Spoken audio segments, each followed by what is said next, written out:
So hello everyone, yes मैं second में आपका हार्दिक स्वागत है। आज डेमो का है सेकंड लेक्चर। तो आज हम बात करेंगे रियल नंबर्स के बारे में। हमारा चैप्टर 1 चल रहा था। हम पहले बात करेंगे हमने प्रीवियसली क्या सीखा। हमने प्रीवियस चैप्टर में रियल नंबर्स क्या होते हैं, रियल नंबर्स के बारे में एक जनरल बेसिक जानकारी दी कि रियल नंबर्स अगर एग्जिस्ट कर रहे हैं तो क्या इमेजिनरी नंबर्स भी होते हैं, उसके बारे में हमने बात करी। फिर सेकेंडली हमने ये बात करी कि हम उसमें सीखने क्या वाले हैं। फंडामेंटल थ्योरम ऑफ अरिथमेटिक्स सीखने वाले हैं, रेशनल इरेशनल नंबर्स के प्रूफ सीखने वाले हैं। तो बेसिकली हम सीखने वाले हैं। ओके। फिर थर्ड हम बात कर रहे थे कि इसके अंदर जो भी नंबर्स या फिर जो भी टर्म्स आने वाली है, तो जो बच्चे अच्छे हैं, टेक्निकली थोड़े साउंड है, तो वो तो उनको तो पता है कि कौन कौन से जो बेसिक जो टर्म्स रहते हैं, जैसे नेचुरल नंबर हो गया, होल नंबर हो गया, इंटीजर हो गया, प्राइम नंबर, कंपोजिट नंबर। क्योंकि fundamental of theorem of arithmetics में स्टार्टिंग ही होती है कंपोजिट नंबर की फैक्टराइजेशन से।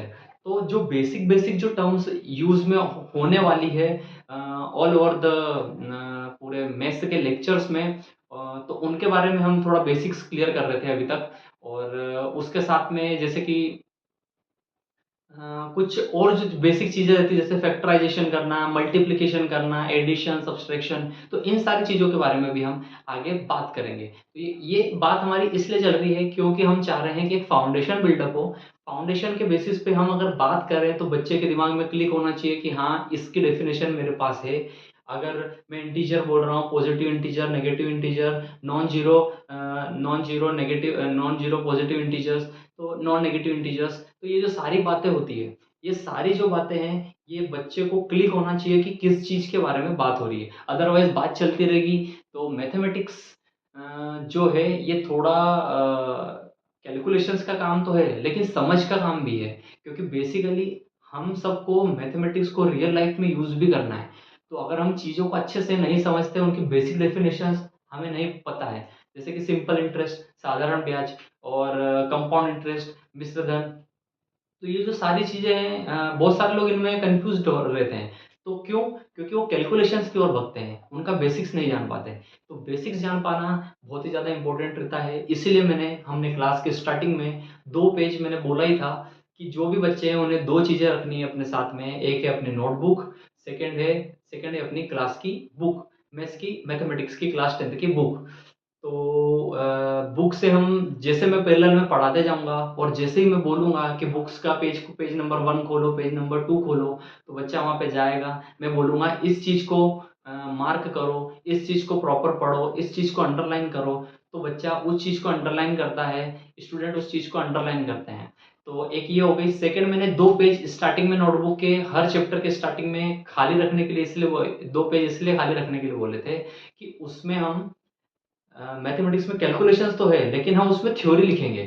थ्योरी जो कि मैंने कल बताया था, natural numbers, whole numbers, integers, prime numbers, composite numbers. तो ये जो सारी चीज़ें हैं, इन चीज़ों को नोट डाउन करना ज़रूरी है, क्योंकि बाद में इस चैप्टर में मैं यही बेसिकली दे रहा हूँ कि इस चैप्टर में क्या-क्या यूज़ में आने वाला है, वो सारा पहले नोट डाउन कर लो। कुछ कन्फ्यूज़न हुआ, back to the page first and page second, तो वो सारी चीज़ें हो जाती है।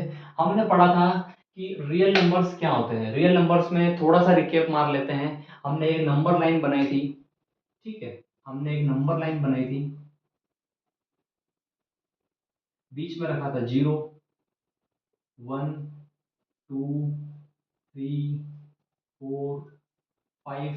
वही 0 के लेफ्ट हैंड साइड में हमने रखा था -1, -2, -3, -4, -5। सो इन सारी चीज़ों को, नंबर लाइन को सीखना, लेफ्ट में नेगेटिव है, राइट में पॉजिटिव है, बच्चे बहुत सारे इसमें भी कंफ्यूज रहते हैं। क्यों? क्योंकि वही बेसिक्स की कमी। तो जिन बच्चों को पता रहता है वो हैंड्स ऑफ, बाकी जिनको नहीं पता है तो हमें यही सीखना है कि अगर हम ये चीज़ें नहीं पता है, बेसिक्स नहीं पता है, तो फिर हम पिछड़ जाते हैं। फिर हमने ये बात करी थी कि ये जो 1 से नेक्स्ट नंबर है, इनको नेचुरल नंबर बोल देंगे। जीरो जीरो को अगर इंक्लूड कर लिया तो ये हो गए होल नंबर। पॉजिटिव नेगेटिव दोनों दोनों का जो सेट है, ये जो एक सेट है, इस सेट को हमने बोल दिया था जेड। जेड बोले तो इंटीजर, ठीक है, इंटीजर बोल दिया था। फिर हमने प्राइम नंबर बोला था कि ऐसे नंबर 1 के अलावा जिनके खुद के फैक्टर्स रहते हैं 2, 3, 5, प्राइम नंबर्स के बारे में हमने प्रीवियसली डिस्कस किया था। फिर हमने डिस्कस किया था कि कंपोजिट नंबर्स क्या होते हैं, कि ऐसे नंबर जिनके दो दो से ज़्यादा फैक्टर्स रहते हैं, वन एंड इटसेल्फ, खुद के अलावा और वन के अलावा भी कुछ फैक्टर्स रहते हैं। जैसे कि पहला प्राइम नंबर हमने बात किया था, पहला कंपोजिट नंबर हमने बात किया था दो, पहला प्राइम नंबर हमने बात किया था दो, पहला कंपोजिट नंबर हमने बात किया था चार। ठीक है, ये हमारा बेसिकली पीछे का रिकैप हो गया। अब हम आगे बढ़ते हैं, आगे बढ़ते हैं। सारे नंबर्स पढ़ रहे हैं जो आगे भी काम में आने वाले हैं, तो उन सारी चीजों का हम एक बेसिक सा भी हमारा चल रहा है।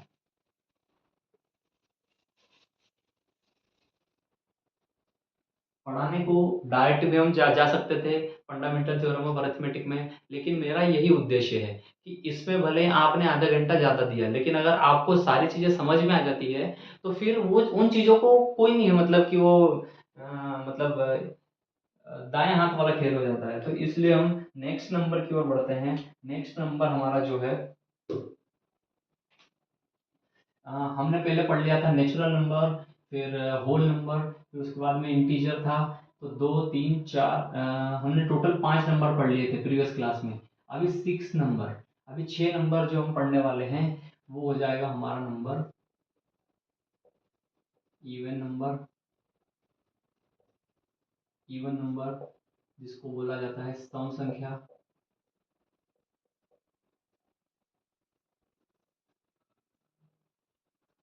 ओड नंबर जिसको हम बोल देंगे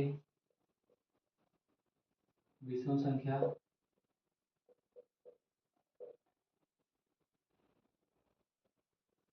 रेशनल नंबर जिसे हिंदी में बोलते हैं परिमेय संख्या। 9 नंबर पे आता है इर्रेशनल नंबर। इर्रेशनल नंबर अपरिमेय संख्या।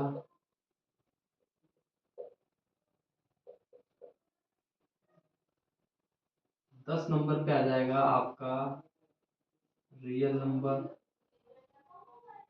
रियल नंबर पे आ जाएगा जिसे बोलते हैं वास्तविक, वास्तविक संख्या। अभी स्टार्ट कर दिया है मैंने जैसे कि पढ़ाना, और बोर्ड छोड़े हुए बहुत टाइम हो गया है, बोर्ड पे मैंने कभी लिखा नहीं है, तो हो सकता है कि ऊपर नीचे थोड़ी बहुत चीज़ें हो सकती है। एक और इन्फॉर्मेशन है कि जो बच्चे हिंदी मीडियम वाले हैं, इंग्लिश मीडियम में भी MP board Hindi medium, English medium और सीबीएसई बोर्ड वाले हैं, तो मैं उनको बता दूं उनके लिए डेडिकेटेड में क्लासेस चलाऊंगा। ठीक है, तो हिंदी मीडियम वाले जो बच्चे हैं उनको भी दिल छोटा करने की जरूरत नहीं है। इंग्लिश मीडियम वाले यही है, हिंदी मीडियम वाले बच्चों से बस यही बोलना चाहूंगा कि इतनी भी हार्ड नहीं है इंग्लिश। मैंने खुद ने करा है, 11th क्लास में मैं खुद इंग्लिश मीडियम में गया था। ये माइंडसेट लेके चलिए, क्योंकि अगर आप 11th 12th तक हिंदी मीडियम में पढ़ भी लेते हैं कोई बात नहीं, कॉलेज जाके फिर क्या करोगे। तो अभी से ही अपन अपना लेवल स्टार्ट से बेस से ही हम हमारा लेवल बना के चलेंगे, तो हमें डरने की कोई बात नहीं है। इंग्लिश भी एक लैंग्वेज है, हिंदी भी एक लैंग्वेज है, लैंग्वेज कोई बैरियर नहीं होना चाहिए, लैंग्वेज सीखी जा सकती है। डे टू डे लाइफ में आप इतने ज़्यादा इंग्लिश के वर्ड्स यूज़ कर रहे हो, बस थोड़ी सी प्रैक्टिस की ज़रूरत है। अगर आपको इंग्लिश में भी दिक्कत दिक्कत आ रही है तो आप मुझे मैसेज कर सकते हो, लेट मी नो कि किन किन बच्चों को हिंदी में भी इंग्लिश में भी दिक्कत आ रही है। तो आगे हम पढ़ते हैं। Even numbers, odd numbers, rational number, irrational number and real numbers, इन सब के बारे में हम जानने की कोशिश करते हैं। तो इवन नंबर्स क्या है? इवन नंबर्स वो पॉजिटिव इंटीजर्स है, बात सुनना। इवन नंबर्स वो पॉजिटिव इंटीजर्स है जो कि दो से पूरा पूरा डिविजिबल है, या फिर ऐसा बोल ले हम, जो दो के पहाड़े में आते हैं, या फिर जो दो से, डेफिनेशन इवन नंबर की तो बेसिकली यही है कि जो दो से पूरा डिवाइड हो जाए वो सारे नंबर पॉजिटिव इंटीजर्स नंबर्स, वही सारे नंबर इवन नंबर कहलाते हैं। तो हम नंबर लाइन पे देखेंगे कि इवन नंबर किसको बोल रहे हैं। अब थोड़ा एडवांस भी हम हो जाते हैं कि इन इवन नंबर, कोई बोल देगा इवन नंबर का फॉर्मूला है 2n, जहाँ पे n जो है, n स्टार्ट हो रहा है 0 1 2 3 4 5 एंड सो ऑन।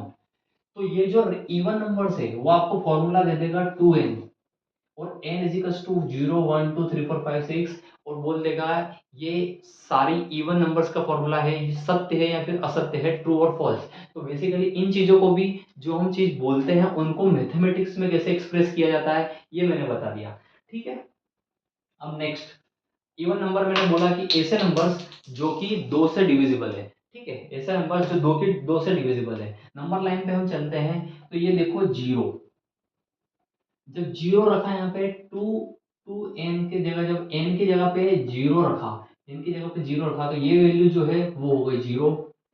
एन की जगह पे जब हमने वन रखा, तो two into one is equal to हो गया टू। ठीक है, two into one is equal to हो गया टू। तो ऐसे नंबर्स जो दो से डिविजिबल है उसमें आ गया जीरो, जीरो दो से डिविजिबल है, एक को छोड़ के फिर आ गया दो, दो पूरा पूरा डिविजिबल है, दो दो से तो डिविजिबल है ही सही, चार, चार पूरा डिविजिबल है, नेक्स्ट टर्म जो आ जाएगी छः, छः पूरा डिविजिबल है। तो जो इवन नंबर्स की जो श्रेणी बोलते हैं या फिर एक सीरीज हो गई, तो इवन नंबर्स की सीरीज कैसी हुई, इसको बोलेंगे इवन नंबर्स।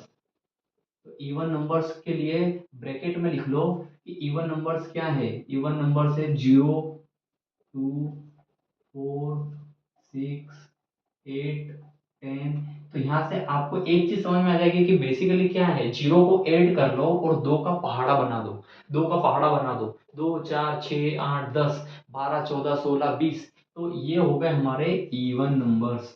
तो मुझे लगता है कि इवन नंबर्स समझना बहुत ही आसान है। अभी हमने डेफिनेशन भी उसकी सीखी, साथ के साथ में हमने सीखा कि उसको फॉर्मूले से कैसे एक्सप्रेस किया जाता है। तो मैथमेटिक्स क्या है ना, मैथमेटिक्स यही चीज है, मैथमेटिक्स यही चीज है कि उसको कॉमन लैंग्वेज में क्या बोला जा रहा है उसको हम एक्सप्रेस कैसे करेंगे।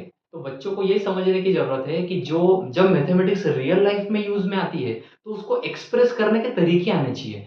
तो यही सब हम धीरे धीरे धीरे धीरे स्टेप बाय स्टेप हम सीखेंगे। तो इसको नोट डाउन कर लेना है कि इवन नंबर्स, यहाँ पे मैं इसलिए नहीं लिख रहा हूँ क्योंकि तुम वीडियो को बार बार देखो, मैं जो बोल रहा हूँ उस चीज को समझो और फिर आगे बढ़ो।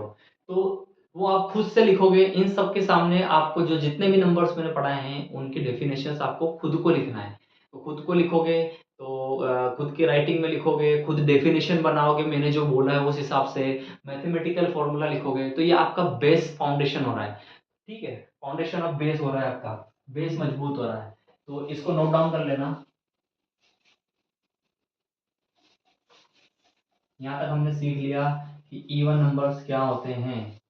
हम डायरेक्ट, मैं फिर बता रहा हूँ, हम डायरेक्ट हमारी जो बुक है उस पर इसलिए नहीं जंप कर रहे हैं, जंप करने को कुछ नहीं है।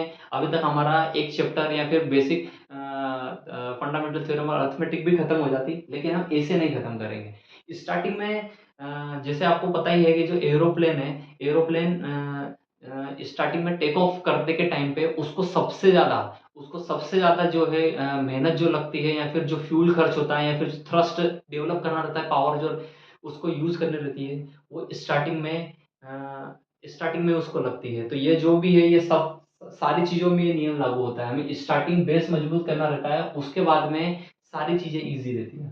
ठीक है, नेक्स्ट हम चलते हैं ओड नंबर पे।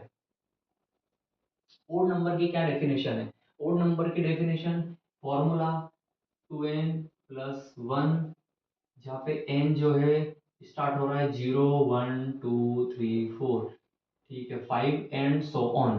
तो ठीक है, इसका हमने मैथमेटिकल फॉर्मूला लिख दिया 2n+1। तो ठीक है, अब हम स्टार्ट करते हैं कि कैसे ओड नंबर की डेफिनेशन क्या होगी। तो ओड नंबर की डेफिनेशन आप लोग इस चीज से देख पा रहे होंगे कि ओड नंबर की डेफिनेशन इस नंबर लाइन पे आप खुद सोचिए कि ओड नंबर क्या होगा। ठीक है, ऑड नंबर ऐसे नंबर्स जो दो से पूरी तरह डिवाइड नहीं होते हैं, बिल्कुल even number, odd number, prime number, composite number. जैसे प्राइम नंबर हिंदी में बोले अभाज्य संख्या है, कंपोजिट नंबर भाज्य संख्या है। ऐसी संख्या है जो डिविजिबल है दूसरों से भी। प्राइम नंबर ऐसी संख्या है जो खुद के अलावा और वन के अलावा किसी से डिविजिबल नहीं है। वैसे ही यहाँ पे इवन नंबर रहता है, ऑड नंबर रहता है। जो संख्या है जो दो से डिविजिबल है वो इवन नंबर कहलाएगी, जो दो से पूरी पूरी डिविजिबल नहीं है, मतलब कि डिवाइड तो हो जाएगी लेकिन पॉइंट में देगा, पूरी पूरी डिविजिबल नहीं है, वो हो जाएगी ऑड नंबर, विषम संख्या है। तो ठीक है, हिंदी वालों को भी कोई दिक्कत नहीं भाई, तुमको विषम संख्या पढ़ना है विषम संख्या पढ़ लो, ऑड नंबर पढ़ना है ऑड नंबर पढ़ लो, बाकी पढ़ो इंग्लिश में ही। ज़्यादा अच्छा उसमें रहता है कि सारे जो टर्म्स है बाद में हम जो पढ़ने वाले हैं वो इंग्लिश मीडियम ये आगे होने वाला है। ठीक है, 2n+1। तो अब हम नंबर लाइन पे देखेंगे, जब हम n इजिकल्स टू इसमें जीरो पुट करते हैं तो 2 × 0 + 1 इजिकल्स टू किसी भी संख्या को जीरो से मल्टीप्लाई करो तो जीरो आता है। जीरो से किसी भी चीज को मल्टीप्लाई करने पे जीरो जो है उसको भी जीरो बना देता है। 0 + 1 इजिकल्स टू 1। तो हमारा पहला ऑड नंबर हुआ 1।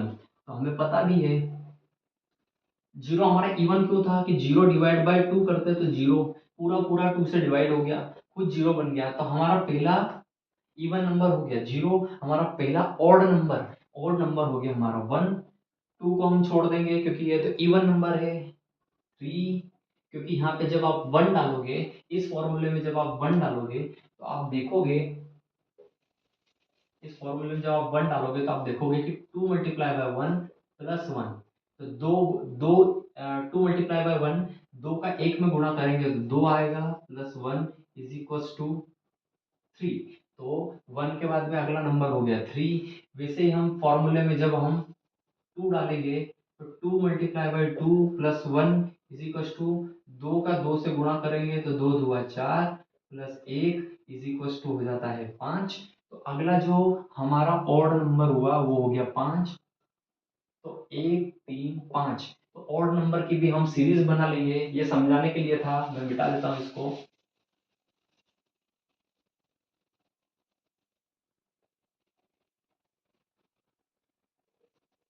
जिसको जो समझ में आ रहा है वो उतार लेना। अभी मैं इसीलिए मिटा दे रहा हूँ क्योंकि आप वीडियो को पॉज करके भी देख सकते हैं। तो ऑड नंबर है, ऑड नंबर क्या हो गए, ऑड नंबर हो गया आपका 1 3 5 7, ठीक है, 9। ओके, तो 1 3 5 7 9 ये हमारे हो गए हैं ऑड नंबर्स। अगला नंबर,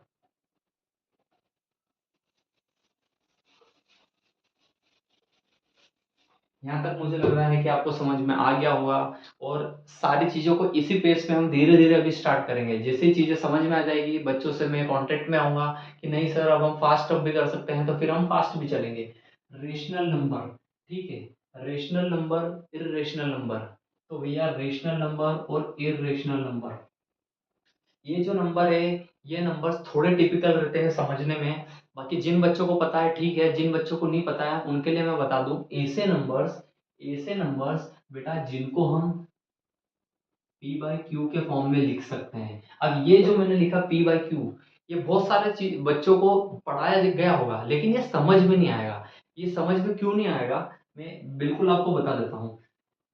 मान लो कि कोई सा नंबर लिखा हुआ है, नंबर लिखा हुआ है 0.4, ठीक है, 0.4। तो 0.4 जो है उस नंबर को आप क्या लिख सकते हैं, 0.4 को 4/10। आपको पता है कि अगर हम एक डेसिमल हटाते हैं तो नीचे जो है वो 10 के फॉर्म में नीचे आ जाता है। तो अब हम इसको दो से डिवाइड करेंगे, दो दुआ 4, दो पंजे 10। तो ये क्या हो गया, ये p/q के फॉर्म में आ गया, ऐसा नंबर जो p/q के फॉर्म में आ गया। तो 2/5, ये जो 0.4 था, इस 4.4 को हम बोल देंगे कि ये एक रेशनल नंबर है। ये एक रेशनल नंबर है, ऐसा नंबर है जिसको मैं p/q के फॉर्म में लिख सकता हूँ। एक संख्या डिवाइड बाय दूसरी संख्या के फॉर्म में लिख सकता हूँ। और एक चीज यहाँ पे और डेफिनेशन में बोली जाती है, q is not equal to zero. ये रेशनल नंबर जैसे हमने इसको पढ़ा था, इसके डेफिनेशन में मैथमेटिकल एक्सप्रेशन 2n था, इसका मैथमेटिकल एक्सप्रेशन 2n+1 था, इसका p/q है। साथ में ये भी कंडीशन अप्लाई है कि q is not equals to zero. क्योंकि आपको पता है, इन चीजों को मैं बीच बीच में डिस्कस और करूंगा, क्योंकि आपको ये पता होना चाहिए बच्चों को कि अगर किसी भी चीज के डिवाइड में जीरो कर देते हैं तो एक आइडेंटिटी बन जाती है जिसको बोलते हैं इनफाइनाइट। इनफाइनाइट मतलब कि किसी भी चीज को हम जीरो से, शून्य से, या फिर खाली रिक्त स्थान से, मान लीजिए कि एक एक बात समझिए कि कोई सी भी चीज है, ये मान लीजिए एक मार्कर है, इस मार्कर को अगर हम कंपेयर करें, ये p/q क्या है, p/q एक कंपेरिजन है। p/q, p को q इक्वल्स पार्ट में डिवाइड कर रहा है, 2 को 5 पार्ट्स में भाग भाग कर रहा है, तो वो 0.4 बन गया। तो बेसिकली मान लीजिए कि अब हम इसको रियल लाइफ में समझते हैं कि अगर ये एक मार्कर है, इसको आप डिवाइड कर रहे हो 2 से, तो फिर 2 से मतलब इसको आधा कर दिया आपने। एक मार्कर को 2 पार्ट्स कर दिए, तो इसको कर दिया आपने आधा। इसके 3 कर दिया तो 1 तिहाई, इसके 4 पार्ट कर दिए, तो वही चीज़ होती है 1/2। अगर इसके 2 पार्ट्स किए तो इस एक मार्कर के 2 पार्ट कर दिए 1/3। इस एक मार्कर के 3 पार्ट कर दिए 1/4। इसको बिल्कुल देसी या फिर ऐसी भाषा में, नॉर्मल भाषा में ऐसे समझेंगे कि ये एक मार्कर है, वन कुछ भी समझिए, एक मार्कर, एक पुस्तक, एक मोबाइल, एक स्टैंड, किसी भी चीज को, ये डिवाइड बाय 4 मतलब इसके 4 पार्ट्स कर दिए। अब मैथमेटिक्स में क्या लिया जाता है कि अगर ये एक मार्कर या कोई सी भी क्वांटिटी है, अगर आपको उस आपने उसको बिल्कुल जीरो चीज से, जीरो चीज मतलब कि बिल्कुल नल या फिर नल चीज से आपने उसको डिवाइड कर दिया, तो वो चीज क्या बन जाएगी? वो चीज बन जाती है इनफाइनाइट। इतनी बड़ी एक शून्य चीज है, एक शून्य चीज के मुकाबले आपने बहुत बड़ी चीज लाके खड़ी कर दी है, तो वो इस चीज के मुकाबले बिल्कुल जो नल था, नील था, उस नील के मुकाबले वो बन जाती है इनफाइनाइट। तो इसीलिए अगर इसके 2 पॉइंट करते हैं तो 0.4 बनता है, ये बात करते हैं तो 0.3333 करता है, या फिर इसको ये करते हैं तो 0.25 बनता है। तो ऐसे ही ये जो बन जा रहा है, अगर हम इसको बिल्कुल जीरो से डिवाइड करेंगे, अगर एक मार्कर को जीरो से डिवाइड करेंगे तो ये इनफाइनाइट बन जाएगा, ये अनंत बन जाएगा। ये अनंत किस चीज के कंपैरिजन में है? ये अनंत है जीरो के कंपैरिजन में। बेसिकली हम जिस भी चीज को डिवाइड कर रहे हैं तो किसके कंपैरिजन में? 2 पार्ट करना, 3 पार्ट करना, 4 पार्ट करना, लेकिन बिल्कुल उसको जीरो के कंपैरिजन में ला दिया, तो इसलिए वो इनफाइनाइट बन जाता है। ये एक बेसिक सी चीज है जो सबको पता नहीं रहती है। तो अभी हम रेशनल नंबर की तरफ जा रहे थे। तो ऐसे नंबर्स जिनको पी बाई क्यू के फॉर्म में लिख सकते हैं, जहां पे Q is not equals to zero. ठीक है, क्यू जीरो नहीं होना चाहिए। आपको बता ही दिया, अगर क्यू ही आपने जीरो रख दिया तो ये चीज जो है, ये चीज ही इनफाइनाइट बन गई। हमें इनफाइनाइट की बात नहीं करनी है। तो ऐसे नंबर्स हमने समझ लिया। ऐसे नंबर्स जिनको पी बाई क्यू के फॉर्म में लिख सकते हैं, q is not equals to zero, वो हो जाएंगे रेशनल नंबर्स। इसका मतलब क्या? इसका मतलब ये है कि ऐसे नंबर्स भी एग्जिस्ट करते होंगे जिनको पी बाई क्यू के फॉर्म में आप नहीं लिख सकते, जिसको आप पी बाई क्यू के फॉर्म में नहीं लिख सकते।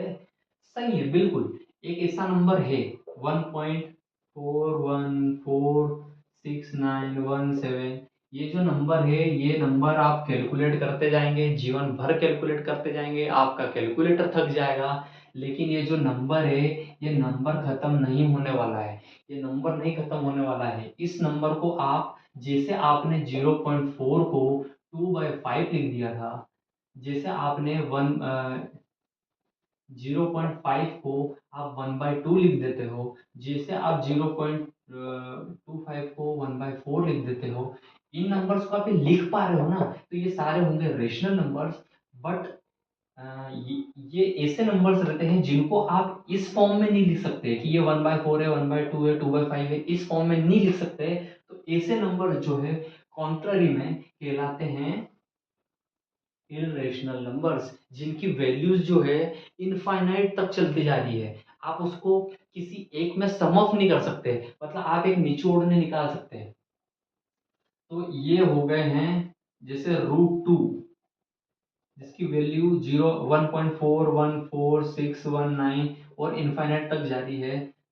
पाई, पाई की वैल्यू 3.14159 और इनफाइनाइट तक जारी है। तो ऐसे जो नंबर्स है, इन नंबर्स को आप खाली √2 ही लिख सकते हो और पाई ही लिख सकते हो। ये जो डेसिमल्स है, इन डेसिमल्स को आप ये नहीं लिख सकते कि ये फलाना बाय फलाना, या फिर इसको आप ये नहीं लिख सकते कि फलाना बाय फलाना। लेकिन पाई के केस में थोड़ा सा उल्टा है। पाई के केस में इसको हम 22/7 लिख सकते हैं। तो जो पाई है वो एक स्पेशल केस है, जो रेशनलिटी भी शो करता है, जो रेशनलिटी भी शो करता है, इररेशनलिटी भी शो करता है, जो अपरिमेय भी है, परिमेय भी है।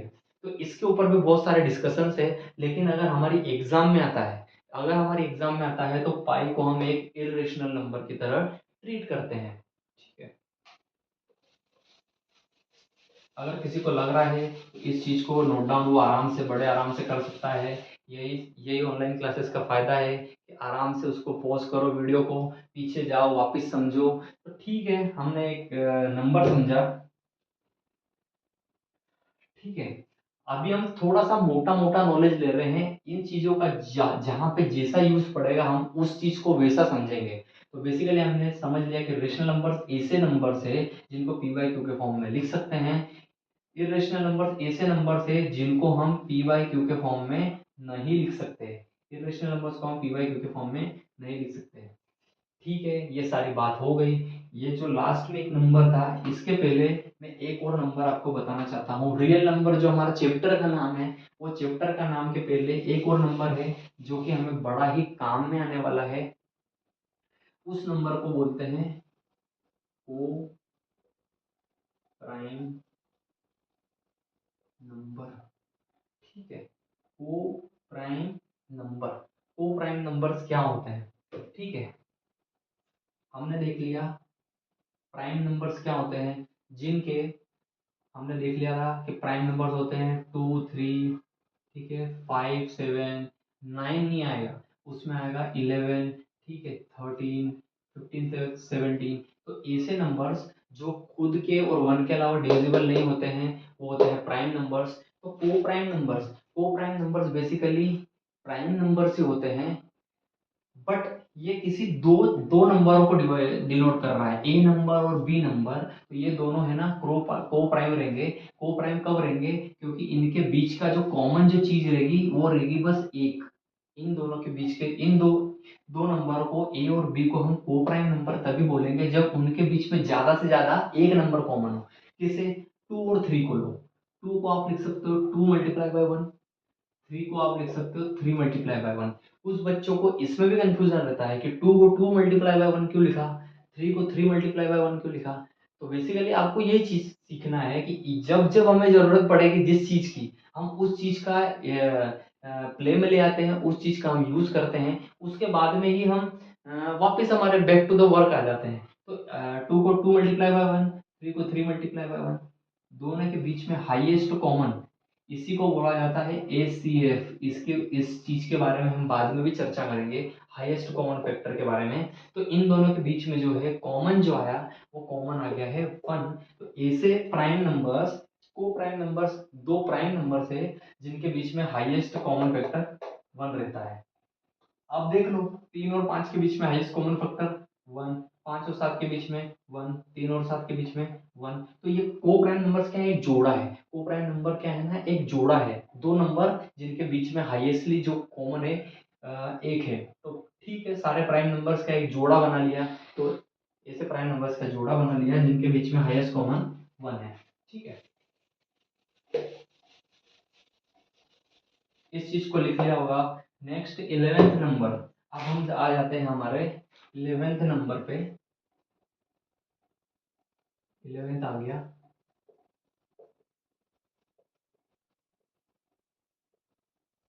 Real number. ठीक है, रियल नंबर 11th नंबर हमारा जो है सबसे आखिरी नंबर है, वो है रियल नंबर। आपने देखा ये जो टाइम लाइन है, ये जो नंबर लाइन है, सॉरी नंबर लाइन है, इस नंबर लाइन के ऊपर जो भी नंबर एग्जिस्ट कर रहा है, 2 और 1 के बीच में, 2 और 1 के बीच में माइनस का 1.5 एग्जिस्ट कर रहा है, माइनस का 1.57 भी एग्जिस्ट कर रहा है, ये 5 जीरो है।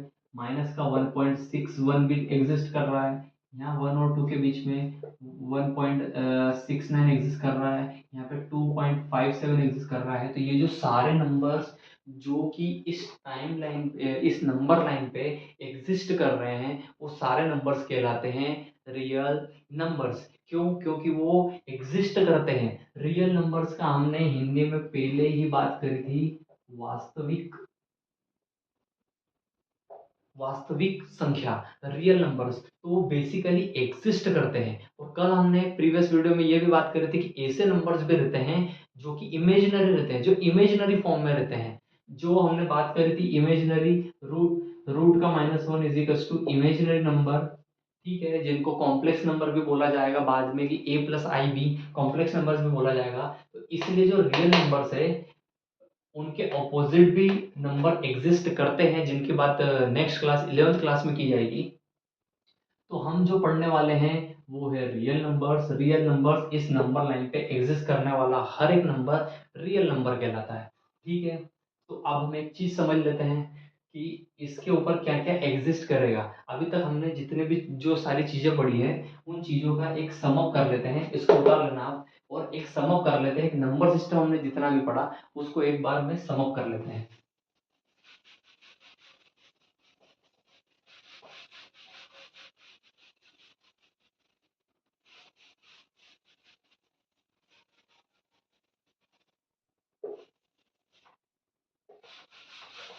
फटाफट से बना लेते हैं। ठीक है, ये हमारी नंबर लाइन थी। यहाँ पे बीच में जीरो था, यहाँ पे वन था, यहाँ पे टू था, यहाँ पे थ्री था, यहाँ पे फोर था, ये -1 था, -2 था, -3 था, सो ऑन। तो पहले हमने पढ़ा था, सबसे पहले पढ़ते हैं हम नेचुरल नंबर। ठीक है, ये नेचुरल नंबर का एक गोला है, इसको हमने पढ़ लिया था। नेचुरल नंबर्स का एक गोला है जिसको हमने पढ़ दिया था, जिसमें था 1 2 3 4 एंड सो ऑन। ठीक है, फिर हमने पढ़ा था होल नंबर। तो होल नंबर क्या था? होल नंबर बेसिकली इसको बोलते हैं, ये है होल नंबर।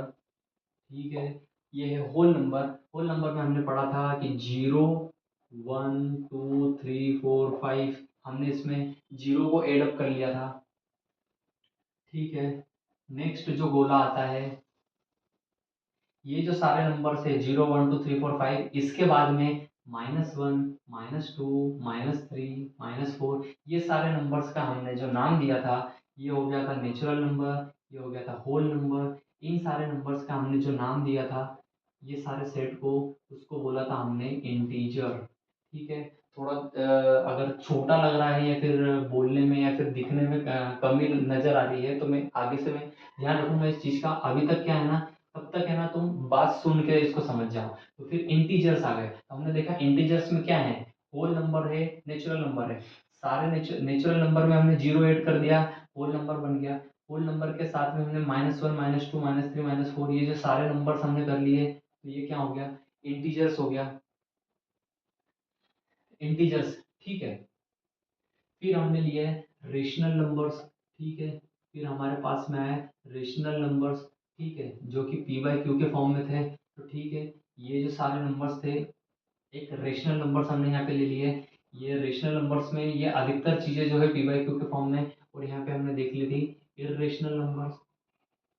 ठीक है, तो हम देखेंगे कि रेशनल नंबर्स, इरेशनल नंबर्स, इन सब का अगर हम एक सेट बनाए,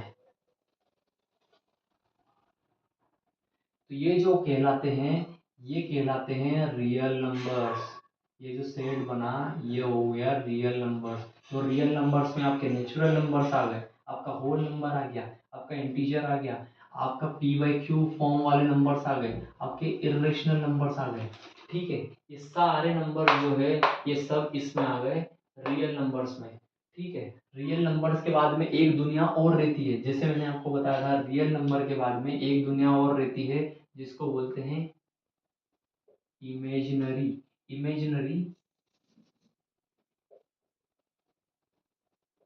इमेजिनरी नंबर।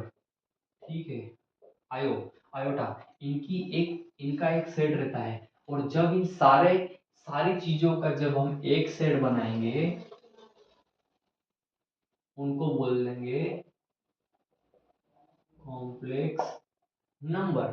ठीक है, इन सारी चीज को हम बोल देंगे कॉम्प्लेक्स नंबर। तो यहाँ से हमारा जो नंबर सिस्टम है, हमने अच्छी तरीके से सीख लिया। नेचुरल नंबर्स, होल नंबर्स, ठीक है, इंटीजर्स। अब मैं प्राइम, को prime, even number, odd number, उनको इसमें इसलिए डिस्क्राइब नहीं कर रहा हूँ कि इवन ऑड तो नेचुरल नंबर्स के अंदर में आ ही गए सारे, प्राइम नंबर्स इसके अंदर में आ ही गए। तो फिर रेशनल, इरेशनल, इन सबको अपन ने ले ही लिया है रियल नंबर में। तो सारे नंबर्स की यहाँ पे बात हो ही जाएगी। को प्राइम को क्यों लूँ जब प्राइम ही है? कुछ छोटी छोटी डेफिनेशन है, वो अलग से डेफिनेशन है, और वो बच्चे वाले डेफिनेशन है, उनको उनकी जगह पे रखा जाए। हम एक बड़ी पिक्चर समझ रहे हैं कि जो नंबर सिस्टम है वो कैसे वर्क करता है। तो नंबर सिस्टम में नेचुरल नंबर समझ लो, होल नंबर समझ लो, इंटीजर्स जो है, ये सारी चीजें, माइनस को जोड़ लो।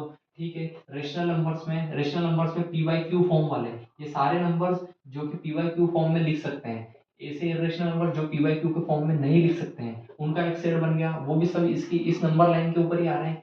जो नंबर लाइन के ऊपर आया वो हो गया रियल नंबर। साथ में हमने पढ़ा कि इमेजिनरी नंबर्स भी एग्जिस्ट करते हैं, जो कि आपको 11th क्लास में सीखने को मिलेगा। इन सब के जो सेट है उसको बोलते हैं कॉम्प्लेक्स नंबर्स। तो कॉम्प्लेक्स नंबर्स का फॉर्मूला रहता है ए प्लस आई बी, जहाँ पे ए जो है ये भी रियल नंबर रहता है, बी जो है ये भी एक रियल नंबर है, यहाँ पे जो आयोटा आ गया है, आई आ गया है, ये होता है इमेजिनरी नंबर्स। दोनों का जो कॉम्बिनेशन है मैंने बता ही दिया था, रियल नंबर्स और इमेजिनरी नंबर्स का कॉम्बिनेशन हो जाता है कॉम्प्लेक्स नंबर्स। तो ये चीज़ क्यों पढ़ाई गई? ये चीज़ इसलिए पढ़ाई गई कि हमारा बेसिक्स जो है उसको हम मजबूत करें। क्या है कि जो हमारा सिलेबस है और वो जो टाइम है वो हमारी क्लासेस का निकल जाता है, हमारा टाइम निकल जाता है, हमारा 1 साल निकल गया। जो चीज़ हमने अभी सीख लेनी चाहिए थी, उस चीज़ को अब हम स्किप कर देते हैं अगर, तो वो फिर फ्यूचर में जो है बहुत कम चांसेस है कि हम उस चीज़ को सीख पाएँगे। तो एग्ज़ाम्पल के लिए अभी हमने जो भी बड़ी पिक्चर जो समझी, कि हमने एक नंबर्स की पिक्चर समझी, अब इसके बाद में हम जो है थोड़ी-सी बात करते हैं कि बच्चों को बेसिक्स क्या और मजबूत करने हैं। जैसे ये एक बेसिक मजबूत हो गया। अब मैं नंबर्स सिस्टम था, रियल नंबर था, तो उसको पढ़ा के अभी बता दे रहा हूँ कि भाई नंबर्स में आप ये पढ़ लो। बट जैसे आगे आने वाले टाइम में हम जो सारी चीज़ें जो पढ़ने वाले हैं मैथ्स में और आगे बढ़ेंगे, तो उसके लिए हमें बहुत सारी चीज़ों की आवश्यकता रहेगी या फिर बहुत सारी चीज़ों की नेसेसिटी रहेगी। वो मैं बता देता हूँ क्या-क्या ज़रूरतें हैं। वो चीज़ों को समझ लीजिए, उनको फिर अब हमको मजबूत करना है।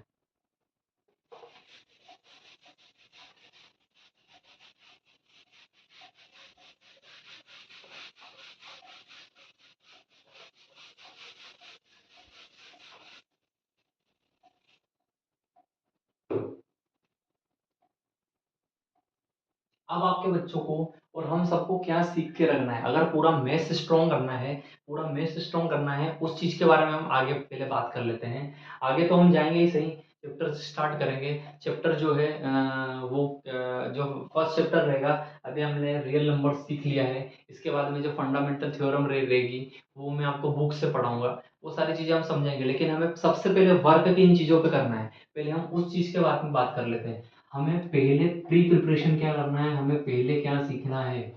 ये जो अब मैं वीडियो डाल रहा हूँ, ये वीडियो अभी मैं डाल रहा हूँ मई में, तो मई में और अभी जो स्कूल स्टार्ट होगी उसके बीच में थोड़ा सा गैप है अभी। अभी हमारे पास 20 से 25 दिन अभी हमारे हाथों में है। 20 दिन हमारे हाथों में है, तो हमें उस 20 दिन में हमें अभी क्या-क्या सीखना है, क्या-क्या हमें मजबूत बना लेना चाहिए।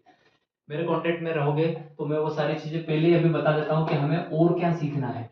हमें सबसे पहले जो सीखना है, जो कि आगे जो आने वाले टाइम में बहुत, वो होगा हमें टेबल्स। टेबल्स सीख लेनी है। ये 2 से लगाकर 20 तक की जो जितने भी टेबल्स है बीच में, वो टेबल्स बहुत इंपॉर्टेंट रहते हैं, क्योंकि कोई सा भी नंबर आ गया, जैसे 119 आ गया, तो आपको पता होना चाहिए कि ये कौन से टेबल में से उठ के आ रहा है। 117 आ गया, कौन से टेबल में से उठ के आ रहा है। 144 आ गया, ये कौन से टेबल में से उठ के आ रहा है। तो ये जो सारे जो एक्स्ट्रा ऑर्डिनरी बच्चे रहते हैं, ये एक्स्ट्रा ऑर्डिनरी बच्चे जो है ना, वो एक्स्ट्रा ऑर्डिनरी लग क्यों रहे हैं? क्यों? क्योंकि उनको टेबलें पता है। अगर बच्चे को आपके टेबल पता है, तो बेसिकली ये बता देगा कि 119 कहाँ पे आएगा, 144 क्या क्या चीज़ है, 117 क्या है। वो ज़्यादा कैलकुलेशन उसकी फास्ट हो जाती है। ये ए से ज़्यादा बड़े नंबर नहीं है, बहुत छोटे नंबर से ये बिल्कुल आप जाओगे 13, 14, 15, 16 के टेबल्स में, 17 के टेबल्स में ही आ जाएंगे। लेकिन अगर आपके बच्चे को टेबल्स में और इन नंबरों से डर लग रहा है, सबसे पहले हमें बच्चे के मन में से मैथमेटिक्स के इस डर को, इस भूत को भगाना पड़ेगा। इस भूत को जब हम भगा देंगे, कैसे-कैसे चीज़ों से, बिल्कुल टेबल्स, बच्चों वाली टेबल्स, बच्चों जैसी मेहनत करनी पड़ेगी, तभी होगा बच्चों का खेल। ठीक है? बच्चों जैसी मेहनत करनी पड़ेगी कि हम 12 की टेबल पूरी याद कर लें, 13 की याद कर लें, 14 की याद कर लें, 20 तक की टेबल्स हमने याद कर ली। ठीक है?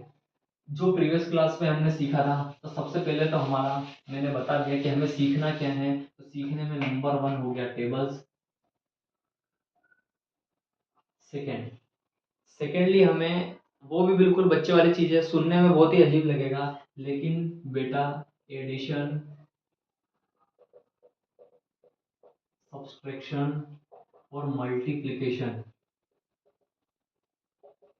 आप जो मार खा रहे हो, आप इन 3 चीज़ों में भी मार खा रहे हो। आपको बेटा जोड़ना नहीं आ रहा है, घटाना नहीं आ रहा है, गुणा करना नहीं आ रहा है। अगर जोड़ना, घटाना, गुणा करना में अगर हमें अभी से दिक्कत, इतनी दिक्कत अभी हम 10th क्लास में हैं, तो आगे बहुत ही ज़्यादा दिक्कत होने वाली है, क्योंकि इनके ये चीज़ भी क्लियर नहीं रहती है। मैंने बहुत सारे बच्चों को देखा, उनको एडिशन में, मल्टीप्लिकेशन में कोई छोटा-सा बड़ा-सा नंबर दे दो, तो उनको ये चीज़ें भी परफेक्टली नहीं आती है। तो ये जो टेबल्स है, मेरे को लगता है कि ये फर्स्ट पॉइंट टेबल्स नहीं होके फर्स्ट पॉइंट होना चाहिए एडिशन, सब्सट्रैक्शन और मल्टीप्लिकेशन। टेबल्स आना चाहिए सेकंड में। ठीक है। थर्ड थर्ड आपको आना चाहिए फैक्टर्स निकालते हैं। ठीक है। फैक्टर्स निकालते आना चाहिए कि अगर मान लीजिए 46 है, तो ये जो सारणी है, ये बच्चों ने, मैं बोल रहा हूँ कि ये बीच में बेटा आपने कहीं ना कहीं पढ़ी होगी। तो ठीक है, ये जैसे 2 दूआ 4, 2 तिया 6, 23 दूआ 46। अब आपको पता होना चाहिए जो 23 है, ये 23 एट द एंड हो गया, इसका एंड हो गया, आगे 23 से ही जाएगा। ये भी तो पता होना चाहिए। तो 23 मल्टीप्लाई बाई 2, ये इसे फैक्टर्स निकालते आने चाहिए। अगर आपको टेंथ में अगर आपको टेंथ में अच्छे से स्कोर करना है, अच्छे से बिल्कुल उंगलियों पे टेंथ के मैथ्स को नचाना है, तो मैं बोल देता हूँ आपको ये 3 चीज़ें स्ट्रॉन्ग करनी पड़ेगी। आपको टेबल्स आनी चाहिए बेटा, आपको एडिशन, सब्सट्रैक्शन, मल्टीप्लिकेशन आना चाहिए, और आपको फैक्टर्स आने चाहिए। ये अगर आपने चीज़ें सीख ली, ठीक है, ये 3 चीज़ें अगर मजबूत है आपकी, नंबरों के साथ, नंबरों के खेलना, उनको साथ में टेबल्स टेबल्स को याद कर लेना, अगर ये 3 चीज़ें मजबूत है, तो हर चीज़ आसान रहेगी। हर चीज़ आसान रहेगी। बाद की जो चीज़ें रहती है, जैसे कि अब मैं बता दूं कि इन जो फैक्टर्स का यूज़ है, वो हो जाएगा एचसीएफ एलसीएम में। हम मेथड सीख सकते हैं, मेथड सीखने का नहीं बोल रहा हूँ मैं, मेथड सीखने का नहीं बोल रहा हूँ मैं इसमें। मैं बोल रहा हूँ कि आपको ये जो बेसिक्स है, ये बेसिक्स सीखना है बेटा। अगर ये बेसिक्स मजबूत हो गए, तो फिर हम मैथ्स को उंगलियों पे नचाएंगे।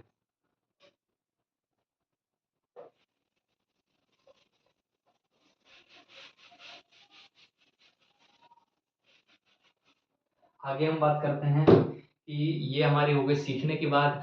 सेकेंडली अब मैं कुछ इंपॉर्टेंट जैसे कि बात कर लेते हैं हम, कि मैं हमारी कोचिंग का जो फॉर्मेट रहेगा, वो फॉर्मेट किस हिसाब से रहेगा। तो मैं जैसे अभी ये यूट्यूब पे आप ये सारे मेरे लेक्चर्स देख रहे हो, इसी फॉर्मेट में रहेगा। मैं लेक्चर्स ऐसे ही लूँगा, अपलोड करूँगा, क्योंकि मेरे पास में, मैं पहले ही बता चुका हूँ कि गवर्नमेंट जॉब में हूँ। तो मेरी जो ड्यूटी है 24/7 है। तो वो जो ड्यूटी का जो टाइम है, वो फिक्स नहीं है। अगर ड्यूटी का टाइम फिक्स रहता तो मैं आपकी लाइव क्लासेस ले लेता बकायदा। लेकिन ड्यूटी का टाइम नहीं फिक्स होने की वजह से मैं रिकॉर्ड करने में ज़्यादा फोकस कर रहा हूँ, कि रिकॉर्ड करके अच्छे से लेक्चर्स दे पाऊँ। क्योंकि अगर आप 4 बजे फ्री हुए, मैं आपको 6 बजे का टाइम दिया, 6 बजे से मैं 6:30 तक आपको ऐसे ही बिठाए रखा, मेरा कुछ काम आ गया, फिर उसके बाद में आपके टाइम टाइम भी वेस्ट होगा। तो इन रिकॉर्डेड लेक्चर्स के जरिए आपका टाइम वेस्ट नहीं होगा। तो मेरा यही मानना है कि रिकॉर्डेड लेक्चर से बेस्ट रहेंगे मेरी जॉब प्रोफाइल को देखते हुए। हाँ, अब जो आपके डाउट्स आते हैं, उसमें थोड़ा-सा एक डाउट है कि हम डाउट सेशन कैसे क्लियर करेंगे? तो डाउट्स जो क्लियर करने हैं आपको, तो डाउट्स का सीधा-सा है, हम चैट जैसे करते ही हैं, तो व्हाट्सएप पे या फिर टेलीग्राम के ज़रिए हम कॉन्टैक्ट में रहेंगे। बेसिकली मैं जो समझा रहा हूँ, उसमें कोई डाउट्स नहीं आएँगे, लेकिन फिर भी कुछ डाउट अराइज़ होते हैं, तो हम, कोई नहीं, व्हाट्सएप पे हम कनेक्ट हो लेंगे। डाउट सेशन की एक लाइव क्लास भी रखूँगा मैं। 1 टू 1 आपके मम्मी-पापा से और आपसे मैं कनेक्ट में भी रहूँगा। बीच-बीच में मैं फ़ॉलो अप लेने के लिए आपके मम्मी-पापा को फ़ोन लगाऊँगा। आपको नोट्स बनाने हैं, प्यारे से जो भी मैं कंटेंट दूँगा, उसके नोट्स बनाओगे आप। उसमें जो दिक्कत रहेगी, आप वो क्वेश्चन मार्क उसको अलग से लिख लोगे, उसको लिख के मुझे व्हाट्सअप करोगे, तो मैं नेक्स्ट लेक्चर में या फिर जिसे भी टाइम हम मिलता है, तो तुमसे कनेक्ट हो पाऊँगा। तो ये सारी चीज़ें हम कर लेंगे। फिर वीकली टेस्ट भी रहेंगे, वीकली मैं टेस्ट लूँगा, और डेली आपको होमवर्क करने का कोई टेंशन नहीं है। होमवर्क जो है आपका स्कूल का, वो हम पहले ही कवर अप कर चुके होंगे। हमारी जो स्पीड रहेगी, अभी मेरा पूरा प्लान है कि हम जो है 1 तारीख से, 1 जून से हमारी क्लास स्टार्ट कर दें। तो 1 जून से हमारी क्लास स्टार्ट करने का ये फ़ायदा होगा कि जो 15 जून से आपकी स्कूल जो चालू होने वाली है, उसके पहले हम 1 चैप्टर एडवांस पढ़ चुके होंगे, और आपके पास में अगले चैप्टर्स के भी लेक्चर्स अवेलेबल रहेंगे। तो आप पहले पढ़ लोगे मेरे साथ, उसके बाद में आप आपके स्कूल के टीचर से पढ़ोगे। तो डबल डबल आपका रिवीजन हो गया।